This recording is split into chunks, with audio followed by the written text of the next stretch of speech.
এই জায়গাটাকে একটু ক্লিয়ার করে দেওয়ার চেষ্টা করছি। আল্লাহ বলছেন যুগ যুগ ধরে থাকতে হবে, অপর আয়াতে তিনি বলছেন চিরদিন চিরকাল থাকতে হবে। এ ব্যাপারে আল্লামা কাইয়ুম রাহমাতুল্লাহ আলাইহি তিনি চমৎকার ভাবে একটা কথা বলেছেন বোঝানোর জন্য। ওরে আমার যুবক ভাইয়েরা, আমার ওরে আমার আব্বা জানেরা, আম্মুরে খালারে বোনরে, ভালো করে শুনে নেন। আল্লামা কাইয়ুম তিনি বলছেন আসমানের নিচে জমিনের উপরে গোটা পৃথিবীতে যদি সরিষা দানাতে ভর্তি করে দেওয়া হয়, আর একটা ঘুঘুকে বা পায়রাকে যদি বলা হয় ঘুঘুরে পায়রারে তুই একটা করে দানা নিবি, সাত আসমানের উপরে উড়ে যাবে। 70 বছর বিশ্রাম করবি, আবার 70 বছর পরে একটা দানা নিবি। এই করে করে 70 বছর বিরতির পরেও যদি গোটা পৃথিবীর সরিষা দানা শেষ হয়ে যায়, তবু পরকালবাসী তারা একবার সুস্থির নিঃশ্বাস ফেলে বলবে আল্লাহ তুমি আমাদের জন্য এমন একটা দিন তুমি তৈরি করে রেখেছ, ওই দিনে আমাদের আর শাস্তি হবে না, আমাদের কোনো আযাব হবে না, আমরা মাফ পেয়ে যাব। এই সংবাদটা শুনে তবু তারা একবার সুস্থির নিঃশ্বাস ফেলবে। ভাইয়ের আমার, একটু কল্পনা করে দেখুন তো, পৃথিবীর কোন সায়েন্সের টিচার আছে এই কত কোটি দানা হতে পারে, কয় মিলিয়ন হতে পারে, কয় ট্রিলিয়ন হতে পারে, এটা কি সংখ্যায় অঙ্কের হিসাব অনুযায়ী সংখ্যায় কি বার করতে পারবে কত বছর হবে?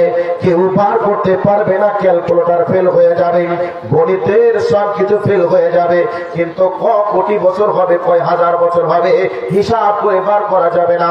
আমার আল্লাহ বলছেন লাবিসিনা ফিহা আহকাবা, বান্দারে তোদেরকে যুগ যুগ ধরে জাহান্নামের আগুনে থাকতে হবে। এবার আপনারা বলবেন মাওলানা সাহেব বোঝা গেল জাহান্নামের আগুনে থাকবো, তবে জাহান্নামের আগুনে থাকবো তো কি হবে?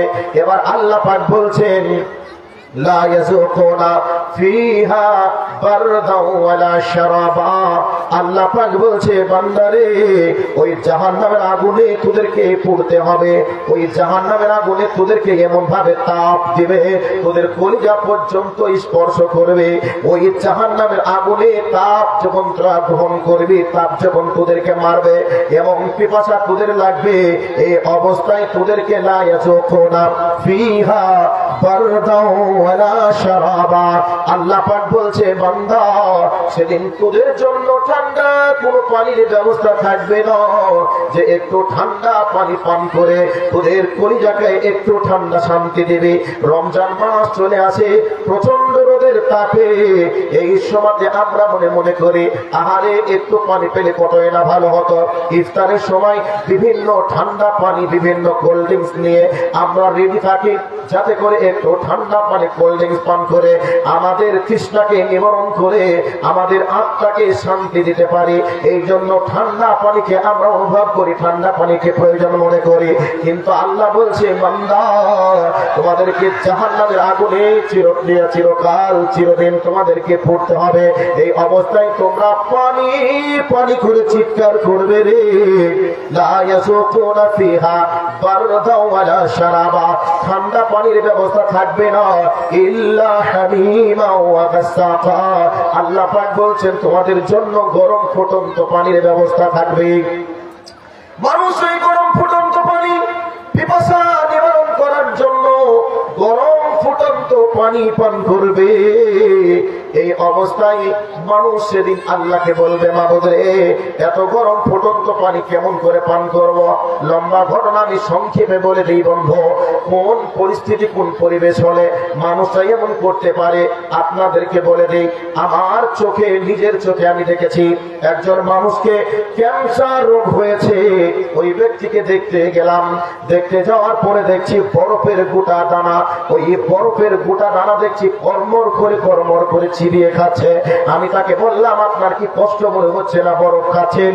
বলছে বাবা রে আমার দাঁতে হয়তো একটু ঠান্ডা লাগছে, জিহ্বাতে ঠান্ডা লাগছে, কিন্তু পেটের ভিতরটা আমার এমন ভাবে জ্বালা পোড়া করছে, আমি এই বরফটা খাচ্ছি পেটে গিয়ে একটু আমার শান্তি লাগছে। তাহলে কোন পজিশন হলে কর্মর করে চিবিয়ে মানুষ বরফ খেতে পারে? নিশ্চয়ই বরফের ঠান্ডা থেকে পেটের জ্বালাটা অনেক বেশি বলে বরফ খেতে পেরেছে। ঠিক আল্লাহ পাক বলছে বান্দা ওই জাহান্নামের আগুনের তাপ তোমাদেরকে এমন করে মারবে, ওই জাহান্নামের আগুনের তাপ মেরে তোমাদেরকে এমন করে জ্বালিয়ে দেবে, তোমরা তখন পানি চাইবে। আল্লাহ পাক বলছেন লা ইয়াযুকুনা ফিহা বারদান ওয়ালা শারাবা, বান্দা তোমাদের জন্য ঠান্ডা পানির ব্যবস্থা থাকবে না, ইল্লা হামিমা ওয়া গাসসাকা, তোমাদের জন্য গরম ফুটন্ত পানি থাকবে। পিপাসার তার নাই, মানুষগুলি ওই গরম ফুটন্ত পানি পান করবে। যেই মানুষ এসি ঘরে থাকা, যেই মানুষ বাথরুমে এসিতে বাথরুম করতে বসে, এসি গাড়ি না হলে চাপতে পারে না, সেই মানুষগুলি এই শাস্তি কেমন করে লোড নেবে? ভাইয়া, একটু আমাদের বিবেক দিয়ে আমরা একটু প্রশ্ন করি, আমরা আমাদেরকে একটু ভাবার চেষ্টা করি, আল্লাহ আমাদেরকে কি জন্য বানিয়েছেন? আমরা যদি আল্লাহর দেওয়া গাইডলাইন মেনে যদি না চলি, তাহলে আমাদেরকে আফসোস করা লাগবে, ওই জাহান্নামে যাওয়া আমাদেরকেই লাগবে। কারণ আমাদের জন্যই আল্লাহ সৃষ্টি করেছে জাহান্নাম, আল্লাহ পাক কোরআনে বলেই দিয়েছেন। কাজেই আমরা কোরআন এবং হাদিসের নীতিমালাকে একটু মেনে চলার চেষ্টা করব। আচ্ছা ভাই, বিরক্ত হচ্ছেন আপনারা? রাগ হচ্ছে না তো? আচ্ছা, সূরা নাবার এই আয়াতগুলি বললাম। সূরা নাবা থেকে এবার আর একটা সূরাতে চলে যাই। আল্লাহ পাক কি বলছেন একটু দেখি। আর জাহান্নামের আগুনের লোড আমরা যদি দিতে পারি তাহলে ইবাদত করা লাগবে না। আর জাহান্নামের এই আগুনের তাপ যদি আমরা সহ্য করতে না পারি তাহলে আমাদেরকে ইবাদত করতেই হবে। দেখুন জাহান্নামের আগুনের তাপ কত ভয়াবহ। পৃথিবীর শ্রেষ্ঠ মানুষ নবী মুহাম্মদুর রাসূলুল্লাহ সাল্লাল্লাহু আলাইহি ওয়াসাল্লাম তিনি দেখেছেন স্বচক্ষে জাহান্নামের আগুনের তাপ কেমন, যার কারণে সেই পৃথিবীর শ্রেষ্ঠ মানুষটা পর্যন্ত রাত্রিতে বিছানায় ঘুমাতে পারতেন না। জাহান্নামের আগুনের ভয়ে তিনি সারা সারা রাত ইবাদত করে পার করেছেন। সাহাবায়ে কেরাম আলাইহিম আজমাইনরা তিনারা সারা সারা রাত ধরে ইবাদত করে রাত্রি পার করেছে, যার কারণে তাদের নামের পাশে রাদিয়াল্লাহু তাআলা আনহু টাইটেল যোগ হয়েছে। সম্মানিত উপস্থিতি, আজকে আমাদের জাহান্নামের আগুন দেখা সম্ভব নয় আমাদের পক্ষে, কিন্তু আমাদের নবী মুহাম্মদুর রাসূলুল্লাহ সাল্লাল্লাহু আলাইহি ওয়াসাল্লাম হাদিস শরীফের মাঝে বর্ণনা দিয়ে গেছেন জাহান্নামের আগুনের ভয়াবহ তাপমাত্রা কত হবে। আল্লাহ কোরআনেও বলে দিয়েছে। কাজেই আমরা মুসলমান হিসাবে আমরা আল্লাহর কোরআনকে, নবীর হাদিসকে আমরা বিশ্বাস করি। কাজেই এই জাহান্নামের আগুনের তাপ 1 মিনিটের জন্য সহ্য করা যাবে না, যুগ যুগ ধরে তো দূরের কথা। কাজে আমাদেরকে ফিরে আসতে হবে কোরআন এবং সুন্নাহর দিকে, বলি ইনশাআল্লাহ। এবার চলে আসি বিসমিল্লাহির রহমানির রহিম।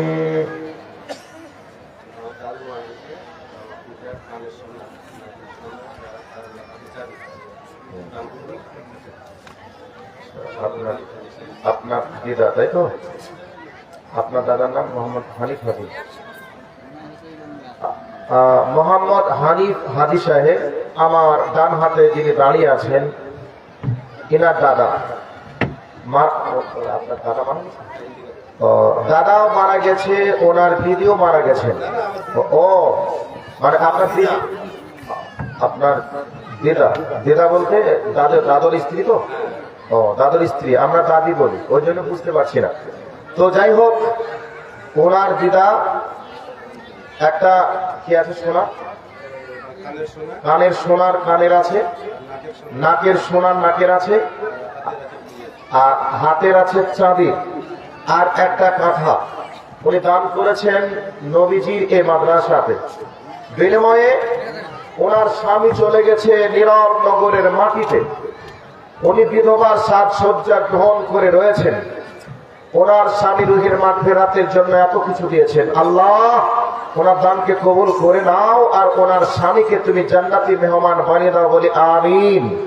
হে রব্বুল আলামিন, ওনার সংকীর্ণ কবরকে প্রশস্ত করে দাও, আর ওনার দিদাকে আল্লাহ তুমি ধৈর্য ধারণ করা তৌফিক তুমি দান করো, বলি আমিন। জাযাকাল্লাহু খায়রান জাযা ফিদ দুনিয়া ওয়াল আখিরা। আরেকজন দিয়েছে 500 টাকা। আল্লাহ তোমার বান্দার দানকে কবুল করো।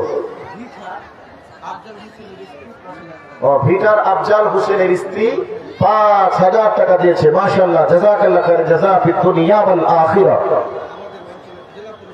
জেলা পরিষদ 4,000 টাকা দিয়েছে। আর 1,000 টাকা কম বললো নাকি, কেউ উনি আছেন?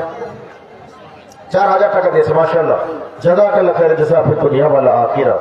যাই হোক, আপনারা মাঝে মধ্যে যাদের এখনো পর্যন্ত দেওয়া হয়নি আপনারা দিতে থাকুন। আর আমি কোরআন হাদিসের আলোচনা করতেই থাকি। যদি আপনাদেরকে ভাই দেন, বাপ দেন, মা দেন, বোন দেন, খালা দেন, দিদি দেন, দাদা দেন করতে হয়, তাহলে আর কোরআন হাদিসের আলোচনা করা যাবে না বা শোনাও যাবে না। সেই জন্য যারা দেননি, জাহান্নামের আগুন থেকে বাঁচার জন্য যাকে যেভাবে আল্লাহ রেখেছেন সে সেভাবে দিবেন, এ নিয়াত করে বক্তব্য শ্রবণ করুন, পাশাপাশি আপনারা দেওয়ার চেষ্টা করুন। নানু মারা গেছে, একটা ছোট্ট ছেলে, ওনার নানুর জন্য 500 টাকা নিয়ে এসেছে। 500 নয়, 460 টাকা। আল্লাহ তোমার বান্দার দানকে কবুল করো। ছোট্ট ছেলে নানা রুহের নাম ফেরাতে জন্য 460 টাকা দিয়েছে। আল্লাহ তুমি কবুল করো। শামসি থেকে একজন 500 টাকা দিয়েছে। আল্লাহ তোমার বান্দার দানকে তুমি সাদের মঞ্জুর করো, মনের আশাকে তুমি পূরণ করো, হায়াতে তাইয়্যিবা সিয়াতে কুল্লিয়া দান করো। হ্যাঁ, একজন 100 টাকা আর একটা বাচ্চা ছেলে 20 টাকা দিয়েছে। আল্লাহ তুমি কবুল করো। যাই হোক, আপনারা দানগুলো করতে থাকুন, আমি বলতে থাকি। এবার চলে আসুন সূরা হজে আল্লাহ কি বলেছেন। বিসমিল্লাহির রহমানির রহিম। ফাল্লাযীনা কাফারু কুত্তিআত লাহুম সিয়াবুম মিন নার يصب من فوق رؤوسهم الحميم يصهر به ما في بطونهم والجلود ولهم من مقامع من حديد। আল্লাহ রাব্বুল আলামিন বলেন, জাহান্নামীদেরকে জাহান্নামের পোশাক পরিধান করিয়ে দেওয়া হবে, আগুনের পোশাক। জাহান্নামীদের শরীরে যখনই পরিধান করিয়ে দেওয়া হবে, ওই পোশাকের তাপে তাদের শরীরের মাংসগুলি ঝলসিয়ে ঝলসিয়ে পুড়ে পুড়ে পড়তে থাকবে। এমতো অবস্থায় আল্লাহকে বলবে, মাবুদ গো, জাহান্নামের আগুনের তাপে আমাদের শরীরের মাংসগুলি পচে গেল, ঝলসিয়ে গেল, পুড়ে গেল। মাবুদ তুমি একটু পানির ব্যবস্থা করো, পানি দাও, পানি দাও করে চিৎকার করে কাঁদবে। এমতো অবস্থায় আল্লাহ পাক বলছেন, ইউসহারু বিহি মা ফি বুতুনিহিম ওয়াল জুলুদ। আল্লাহ রাব্বুল আলামিন বলছেন, তাদেরকে পান করার জন্য গরম ফুটন্ত পানি পান করতে দেওয়া হবে। পিপাসার তাও নাই, এদিকে জাহান্নামের আগুনের তাপে শরীর যেন একেবারে জর্জরিত হয়ে যাবে, বিষাক্ত হয়ে যাবে। এই অবস্থায় একটু পানি পান করে ভিতরটা যাতে ঠান্ডা হয়, এই চিন্তা চেতনায় গরম ফুটন্ত পানি পান করবে। সঙ্গে সঙ্গে তাদের পেটের নালী ভুঁড়ি ছিদ্র হয়ে প্রস্রাব পায়খানার রাস্তা দিয়ে পার হয়ে চলে যাবে। কত গরম হলে প্রস্রাব পায়খানার রাস্তা ক্লিয়ার হয়ে বার হয়ে যেতে পারে। বন্ধুরে, এইভাবে যখন গরম ফুটন্ত পানি পান করে প্রস্রাব পায়খানা রাস্তা দিয়ে বার হয়ে চলে যাবে, তারা চিৎকার করে কেঁদে বলবে, মাবুদ গো, একটু পানির কি ঠান্ডা পানির ব্যবস্থা করা যাবে না? এই অবস্থায় তারা চিৎকার করে কাঁদবে। এই অবস্থায় আল্লাহ পাক বলছেন, ওয়ালাহুম মিন মাকামিউ মিন হাদির। আল্লাহ পাক বলছেন, সেই জায়গাতে জাহান্নামের ফেরেশতারা থাকবে। ওই জাহান্নামী ফেরেশতাদের হাতে থাকবে লোহার হাতুড়ি। ওই হাতুড়ি দিয়ে জাহান্নামীরা, জাহান্নামের ফেরেশতারা জাহান্নামী ব্যক্তিদের উপরে আঘাত করতে থাকবে। বন্ধুরে, এইভাবে জাহান্নামী ব্যক্তিদের আযাব হবে, এইভাবে তাদের শাস্তি চলবে। এবার আপনারা বলবেন, মাওলানা সাহেব, অবাধ্য বলে শাস্তি চলবে, বোঝা গেল আর কি কোনো অপরাধ আছে? এবার সূরাতুল মুদ্দাসসির আওয়াজ শুনে জান্নাতীদের ডিস্টার্ব হবে। এই অবস্থায় জান্নাতীরা অতিষ্ঠিত হয়ে জান্নাতীদেরকে, জাহান্নামীদেরকে জিজ্ঞাসা করবে, বল বল বল, তোরা এত চিৎকার কেন করছিস? তোরা কোন অপরাধ করেছিলে বল, আর কোন অপরাধে তোদেরকে এই জাহান্নামে আসতে হয়েছে বা নিয়ে এসেছে তোরা বল। এবার জাহান্নামী জান্নাতীদের কথা শুনে জাহান্নামীরা একই বাক্যে বলবে, ক্বালু লাম নাকু মিনাল মুসাল্লিন। জান্নাতের একই বাক্যে বলবে, ও ভাই আমরা দুনিয়াতে মুসল্লি ছিলাম না, আর মুসল্লি না থাকার কারণে আজকে আমাদেরকে এই সাকার নামক জাহান্নামে আসতে হয়েছে। তাহলে জাহান্নামীরা স্বীকার করবে, দুনিয়াতে নামাজি ছিলাম না, মুসল্লি ছিলাম না, আর নামাজি মুসল্লি না থাকার কারণে আজকে আমাদেরকে এই সাকার নামক জাহান্নামের মধ্যে আসতে হয়েছে। শুধু তাই নয়, আর কিছু জাহান্নামী থাকবে, তারা বলবে, ওয়ালাম নাকু নুতি'মুল মিসকিন। আমরা জাহান্নামে এসেছি আর একটা অপরাধ আমাদের ছিল, আমরা মিসকিনদের খাবারের ব্যাপারে আমরা উৎসাহিত ভূমিকা পালন করিনি, মিসকিনদেরকে আমরা খেতে দেয়নি। এভাবে তারা বলবে। আরো কিছু মানুষ তারা বলবে, ও জান্নাতীরা আমরা জাহান্নামে এসেছি, আরো কিছু দোষ আমাদের ছিল। সেই দোষগুলি হলো এই, আমাদের কাছে আলেমরা জান্নাতের কথা বলেছিল, জাহান্নামের কথা বলেছিল, কোরআনের কথা আমাদেরকে বলেছিল, আমরা তাদের কথাগুলিকে উপহাস করতাম, আমরা তাদের কথাগুলিকে ওভারটেক করে দেওয়ার চেষ্টা করতাম, তাদের কথাকে ডাউন করে দিয়ে আমরা আমাদের কথাকে আপে রাখার চেষ্টা করতাম। এই অপরাধ করার কারণে আজকে আমাদেরকে এই জাহান্নামে আসতে হয়েছে। ভাই এইরকম মানুষ আমাদের সমাজে বসবাস করে কি করে না? আলেমরা কোরআন হাদিসের কথা বলে, আর এক শ্রেণীর মানুষ তখন বলে, তোমাদের আর খেয়ে কাজ নেই, শুধু মাদ্রাসা, মসজিদ, জান্নাত আর জাহান্নাম। এই কথা বলে তোমরা আর কতদিন চলবে? মাদ্রাসা বলে মাদ্রাসা চালিয়ে কি হবে? মাদ্রাসা আমাদের কি কি ডাক্তার দিতে পেরেছে, ইঞ্জিনিয়ার দিতে পেরেছে, প্রফেসর বানাতে পেরেছে? এই বলে আলেম ওলামাদেরকে অপমান করে কি করে না? একটু আওয়াজ দিয়ে মাই করে কি করে না? আপনারা বলবেন না আমরা সবাই আল্লাহর ওলি, আমরা কিছু বলি না। ভাই আপনারা সবাই ভালো, অন্য জায়গার কথা বলছি। এইরকম সমাজের লোক আমরা দেখতে পাই, পাই কি পাই না? পাই। এই ধরনের মানুষগুলি সেদিন নিজেরা বুঝবে যে আমাদের এই অপরাধের কারণে আজকে এই সাকার নামক জাহান্নামে আসতে হয়েছে। তো জাহান্নামীরা নিজেরা স্বীকার করবে, দুনিয়াতে মুসল্লি ছিলাম না, মুসল্লি না থাকার কারণে মুসল্লি না থাকার কারণে আজকে এই সাকার নামক জাহান্নামে, মিসকিনদেরকে খেতে না দেওয়ার অপরাধে আজকে এই সাকার নামক জাহান্নামে, আলেমদের সঙ্গে তর্ক বিতর্ক করার অপরাধে আজকে জাহান্নামে। এ কথা জাহান্নামীরা নিজেরা স্বীকার করবে, আর সেই দিনে আফসোস করবে। আফসোস করে সেদিন কোনো উপায় থাকবে না, বাঁচার কোনো পথ থাকবে না। কাজেই আমাদেরকে আফসোস করলে এখনই করতে হবে যে আল্লাহ আমরা ভুল করেছি, আর করব না। এখন থেকে কোরআন হাদিসের ময়দানে আমরা নেমে পড়ি, এই চিন্তা চেতনা নিয়ে সামনের দিকে আগাতে হবে। এবার আবার কোরআনের আয়াতের দিকে চলে আসছি। এবার চলে আসুন, আতাউর রহমানের স্ত্রী একটা নাক ফুল দিয়েছে কানের। মাশাআল্লাহ, জাযাকাল্লাহ খায়রান জাযা ফিদ দুনিয়া ওয়াল আখিরা। আয় আল্লাহ, আর একজন বান্দা 500 টাকা দিয়েছে তার দাদার নামে। আল্লাহ তোমার বান্দা তার দাদাকে হারিয়েছে, নাফেরাত দেশে চলে গেছে, 500 টাকা দিয়েছে তার রুহের মাগফিরাতের জন্য। আল্লাহ তার জন্য দোয়া করি, মাবুদ গো তার সংকীর্ণ কবরকে প্রশস্ত করে দাও, অন্ধকার কবরকে আলোকিত করে দাও। আরেকজন 500 টাকা, আরেকজন 200 টাকা, দুজন 100 টাকা করে দিয়েছে। আল্লাহ তোমার বান্দাদেরকে কবুল করে নাও, আমিন আল্লাহুম্মা আমিন।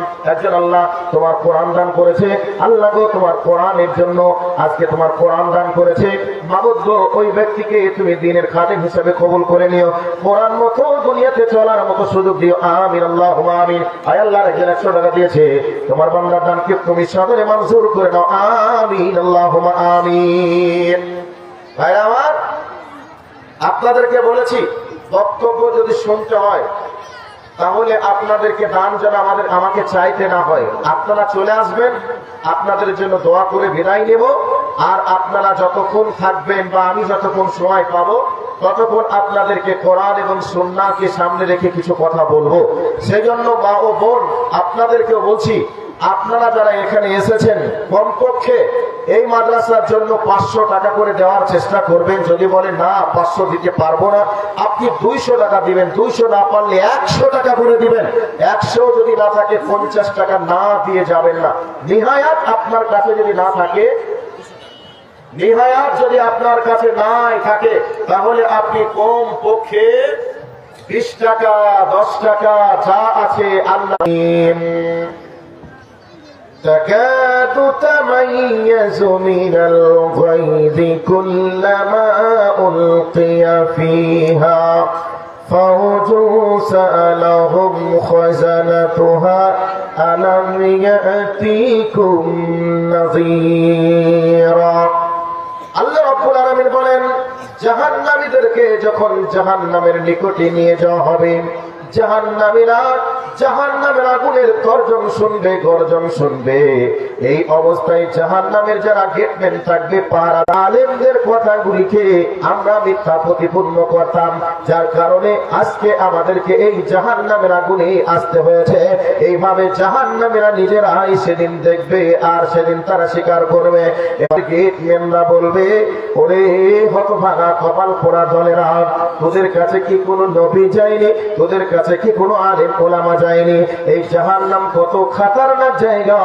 এই জাহান্নাম কত ভয়াবহ জায়গা এই সম্পর্কে কি তোদেরকে কেউ বলিনি বোঝায়নি সেদিন জাহান্নামীরা বলবে আমাদেরকে বলেছিল বুঝিয়েছিল অতএব আমরা তাদের কথাকে মিথ্যা মনে করেছিলাম সত্য আমরা মনে করতে পারিনি এই জন্য আমাদেরকে এই জাহান্নামের আগুনে আজকে আসতে হয়েছে বন্ধুরে আপনাদেরকে দ্বিতীয় আয়াতটা বলবো বলার আগে একটা হাদিস শুনিয়ে দিই এরপরে আপনাদেরকে চলে আসবো কোরআনের আয়াতের দিকে বিশ্বনবী মুহাম্মদুর রাসূলুল্লাহ সাল্লাল্লাহু আলাইহি ওয়াসাল্লাম বলেছেন উম্মতের দল জাহান্নাম বড় খতরনাক জায়গা রে ওই জাহান্নাম আগুন তোরা সহ্য করতে পারবে না তোরা মেনে নিতে পারবে না অতএব আমি নবী তোদেরকে বলে দিলাম জাহান্নামের বর্ণনা খুলে আল্লাহর দাসত্ব করবে জাহান্নাম থেকে বেঁচে তোরা আল্লাহর জান্নাতে চলে যাবে এবার নবীজির হাদিসটা বলে দিই ভালো করে শুনে নেন আল্লাহর নবী বলছেন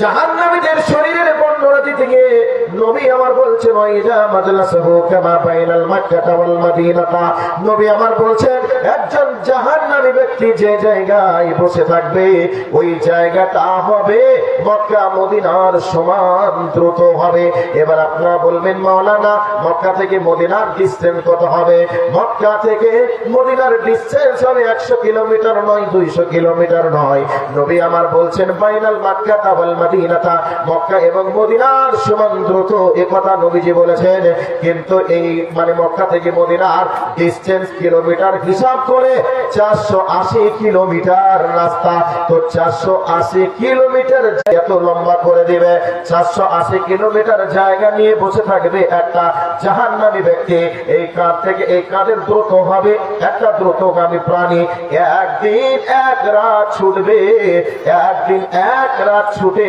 যতটা দূর যাওয়া যায় তত বড় লম্বা হবে এই কাঁধ থেকে এই কাঁধের দ্রুত নবীজি বলছেন শুনে রেখে দাও জাহান্নামী ব্যক্তির মুখের দাঁত হবে উহুদ পাহাড় সমান লম্বা উহুদ পাহাড় কত বড় উহুদ পাহাড় মসজিদে নববীর সামনে গেছেন অতএব হাদিসে এসেছে একজন জাহান্নামী ব্যক্তির মুখের দাঁত হবে উহুদ পাহাড় সমান উহুদ পাহাড়টা 12 কিলোমিটার প্রশস্ত আর 3 কিলোমিটার উচ্চতা এবার ভিতরে কত আছে এটা জানা যাবে না বলা যাবেও না নবীজিও বলেননি তাহলে মনে করে নেন 8 কিলোমিটার বা 12 কিলোমিটার প্রশস্ত হবে একটা জাহান্নামী ব্যক্তির মুখের দাঁত আর 3 কিলোমিটার লম্বা হবে এবার আল্লাহ কোরআনুল কারীমের মধ্যে বলেছেন বাদদাল্লাহুম জুলুদান আল্লাহ পাক বলছেন জাহান্নামীদের শরীরের চামড়াকে মাঝে মধ্যে পরিবর্তন করে দেওয়া হবে যাতে করে জাহান্নামের আগুনের তাপ তাদের শাস্তি বেশি করে লাগে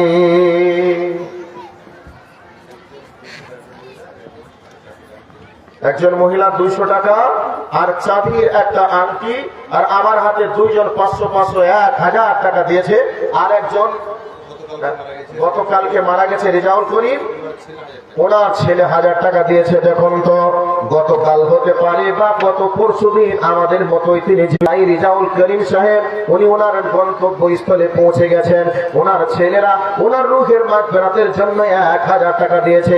মাবুদ তোমার কাছে দোয়া করি রব্বুল আলামিন তার সংকীর্ণ কবরকে প্রশস্ত করে দাও, অন্ধকার কবরকে আলোকিত করে দাও। আয় আল্লাহ তার ছেলেদেরকে ধৈর্য ধারণ করার ক্ষমতা দান করো, আমিন আল্লাহুম্মা আমিন। ভাইয়া বর্ণনা চলছে জাহান্নামের, এরপরেও যদি হাসাহাসি ঠেলাঠেলি চলে তাহলে কোথায় থেকে আপনাদেরকে বোঝানো যাবে? জাহান্নামীদেরকেও বলা হয়েছে হাঁকাতে হাঁকাতে নিয়ে যাওয়া হবে, আর জান্নাতীদের জন্য বলা হয়েছে হাঁকাতে হাঁকাতে নিয়ে যাওয়া হবে। এর কারণ কি, এর তাৎপর্য কি, এর ব্যাখ্যা বিশ্লেষণ কি একটু বলি, ভালো করে শোনার চেষ্টা করুন, মনে করে নেন, খুব ভালো হয়। সবাই এনাকে মনে মনে খুঁজেন, এক অপরে বলা বলেও করেন। এই অবস্থাতে হঠাৎ করে দেখছেন আপনাদের এই বাজারটার কি নাম যেন বলতে, কলকি মোড়। তো কলকি মোড়ে ইনি মার্কেটে কিছু ক্রয় করছেন। এবার আপনারা কেউ দেখে নিলেন, দেখে নেওয়ার পরে ওনাকে বলছেন মাওলানা আসসালামু আলাইকুম। ওয়ালাইকুম আসসালাম, কেমন আছেন? ভালো আছি, আপনি কেমন? কথাবার্তা হলো, চলেন আমাদের গ্রামে যেতে হবে। উনি বলছেন না ভাই আজকে আমি যেতে পারবো না, সময় নেই। তো যিনি দেখা হয়েছে যে উনি আর যাতে পালাতে না পারে, মানে আসতেই হবে, এইরকম একটা সিচুয়েশন তৈরি করেছে। এবার মনে করে নেন আমি জালসা করতে এসেছি, রাতের অন্ধকার এমন একটা অঘটন ঘটিয়েছি, অঘটন ঘটিয়ে বুঝতে পেরেছি আমার হাড় হাড্ডি থাকবে না, আমি রাতের অন্ধকারেই পালিয়েছি। সকাল হলো, আপনারা খুঁজলেন, মনে মনে ভাবলেন যে ব্যক্তিটাকে কোথায় পাওয়া যায়, মাঝে মধ্যে খুঁজতে শুরু করলেন ফেসবুক, কোথায় ওর নাম আছে, কোথায় আছে একটু দেখি। খোঁজাখুঁজি করতে করতে করতে করতে শামসি বাজারে দেখছেন যে আমি ঘুরে বেড়াচ্ছি। এই অবস্থায় আপনারা 2-3 জন আছেন, আমারও না, এনাকেও বলছেন ছাড়বো না, আমিও বলছি যাব না, আমাকেও বলছে ছাড়বো না। এই যাব না ছাড়বো না এই দুইয়ের মাঝে পার্থক্য আছে না নেই? এনাকে বলছেন সম্মানের জন্য, রেসপেক্ট করবেন এই জন্য ওনাকে বলছেন যেতে হবে ছাড়বো না, আর আমাকে বেঁধে পিটাবে এই জন্য বলছে যেতে হবে ছাড়বো না। উনি জানছেন আমার গেলে সময় নষ্ট হবে, আমি যাব না, আর আমি দেখছি আমি গেলেই আমার পিটানি হবে, কাজে আমাকে বাঁচতে হবে, যেভাবে হোক পালাতে হবে। তো দুইজনার ছাড়বো না বলার, আর জান্নাতীরা বুঝতে পারবে আমরা গেলে ওখানে শান্তি পাবো, এই জন্য ওরা বলবে যাব না। তবে কেন বলবে যাব না এবার আপনাদেরকে বলে দেই বন্ধুরে, করার জন্য আতর দেওয়া আছে, পানি দেওয়া আছে, সুন্দর করে উঠছে, পরিবেশটা এত সুন্দর লাগবে। এই জন্য অনেক মানুষ দেখা যায় ওই জায়গাতে গিয়ে বসে যায়, আর এত সুন্দর জায়গা কোথায় পাবো, আর যাবো না, এখানেই বসে যায়। আর যারা জানেন তারা বলবে না না না, এখানে বসা যাবে না, সামনের দিকে আগিয়ে চলো, সামনে আরো ভালো জায়গা দেখতে পাবে।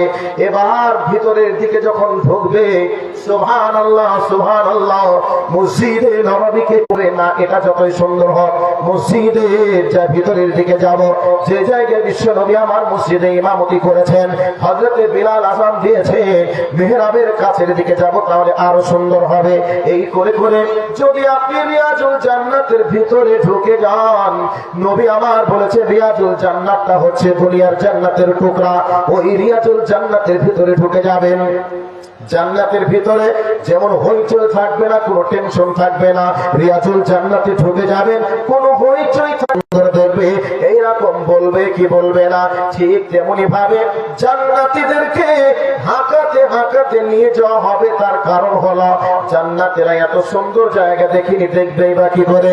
গোটা দুনিয়াকে বিক্রি করে দিলে জান্নাতের একটা খাটের পায়ার দাম হবে না, তবে কত সুন্দর জায়গা হবে রে। জান্নাতীদেরকে জান্নাতের ভিতরের দিকে যখন নিয়ে যাওয়া হবে, জান্নাতের গেটের কাছে যখন পৌঁছে যাবে, দেখবে সুন্দর পানির ফোয়ারা ছুটছে, লাইটিং করা আছে, ওই জায়গায় ফল ফ্রুটের বাগান আছে, ফুলের বাগান আছে। এমতো অবস্থায় ময়না পাখি তোতা পাখি কত সুন্দর বসার জায়গা আছে, আবার কোথায় যাব এই জায়গায় বসে যাই। জান্নাতীরা বলবে, জান্নাতের ফেরেশতারা বলবে না না না, এর জায়গা থেকে দামি জায়গা সামনে আছে, সামনের দিকে হাঁকাতে হাঁকাতে নিয়ে যেতে চাইবে। আর জান্নাতীরা সুন্দর জায়গা দেখে বলবে না, এই জায়গায় বসে যাই, সামনে আবার কত ভালো জায়গা থাকবে, এই জায়গায় বসে যাই। এইরকম করে যত দেখে নে, জান্নাতের ফল ফ্রুট গুলি এত দামি হবে রে, দুনিয়াতে কোনোদিন কেউ সেগুলাকে স্পর্শ করিনি, এইরকমই হবে। কোন পোকা মাকড় জীবাণু থাকবে না, এইরকম সুন্দর পরিবেশ হয়ে যাবে। এই অবস্থায় জান্নাতীরা ওই জান্নাতের ভিতরে যখন ঢুকে যাবে, তখন জান্নাতের ফেরেশতারা ওয়েলকাম, স্বাগতম, মারহাবা জানাবে, আর বলে দিবে তোমাদের জন্য আল্লাহর পক্ষ থেকে সালাম, আল্লাহর পক্ষ থেকে তোমাদের জন্য শান্তি বর্ষিত হোক। আলিয়া বান্দারে, তোমরা অতীত জীবনে যে কর্ম করেছো, সেই কর্মের ফলস্বরূপ তোমাদের জন্য সুন্দর ঠিকানাটাকে বানিয়ে দেওয়া হয়েছে।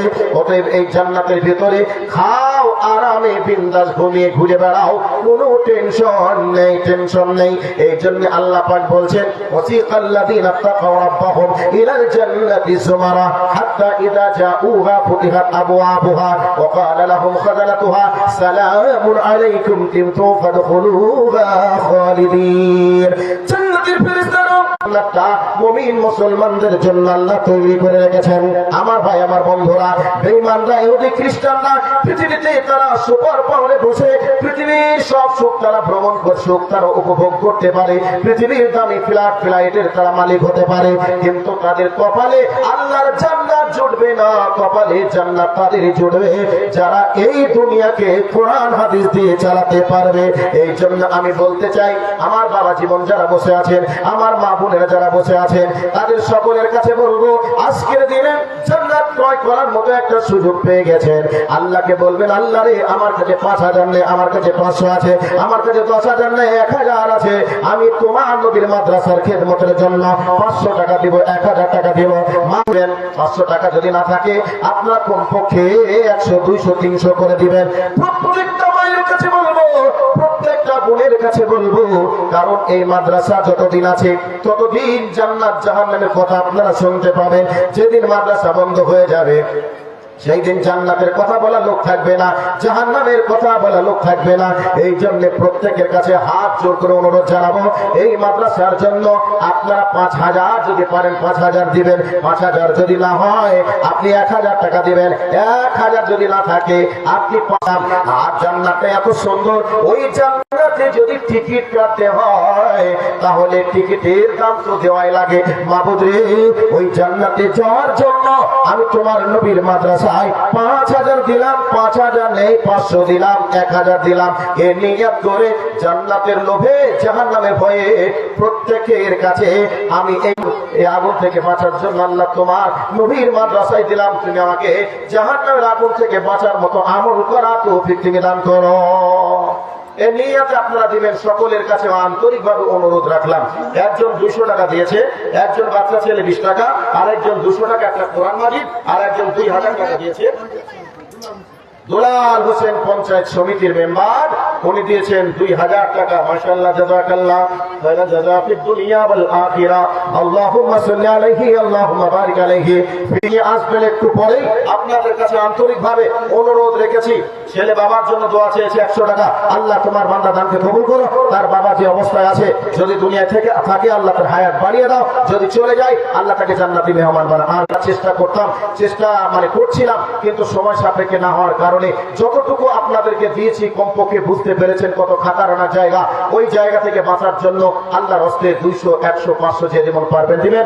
মা বোন, আপনাদের দানগুলিকে ওই যে মাদ্রাসার শিক্ষকেরা কালেকশন করার জন্য ওনারা গিয়েছেন খাতা কলম নিয়ে, আপনারা মেহেরবানি করে আপনার প্রাণপণ চেষ্টা করে আপনার ওখানে জমানা ভাই 500 টাকা করে 20 জনকে একটু দেখতে চাই। আল্লাহর গোলাম হিসাবে 20 জন একটু সাড়া দিয়ে দেন, আর তার জন্য আমি প্রাণ খুলে দোয়া দিব ইনশাআল্লাহ। আল্লাহর কাছে দোয়া কবুল হবে। নবীজি বলেছেন মুসাফিরের দোয়া ডাইরেক্ট কবুল হয়। তো সেই মুসাফির হালাতে আমি রয়েছি, আপনাদের জন্য প্রাণ খুলে দোয়া করব। কেউ কি আছেন 500 টাকা করে 20 জন 500 টাকা দুনিয়ার একটা অমূল্য সম্পদ, বড় নিয়ামত। বাপ চলে গেছে দুনিয়া ছেড়ে, বাপের রুহের মাগফিরাতের জন্য 1000 টাকা দিয়েছে। আল্লাহ তোমার বান্দাকে খোয়ান্দি দানকে কবুল করে নাও।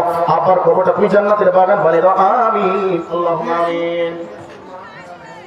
হেমসুরমা অসুস্থ অবস্থায় প্রাণাইসিসে ভুগছেন, 1000 টাকা দিয়েছে।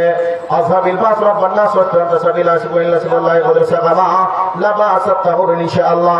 আসআলুল্লাহ আলাযীম রাব্বাল আরশিল আযীম ইয়াশফিয়াকা।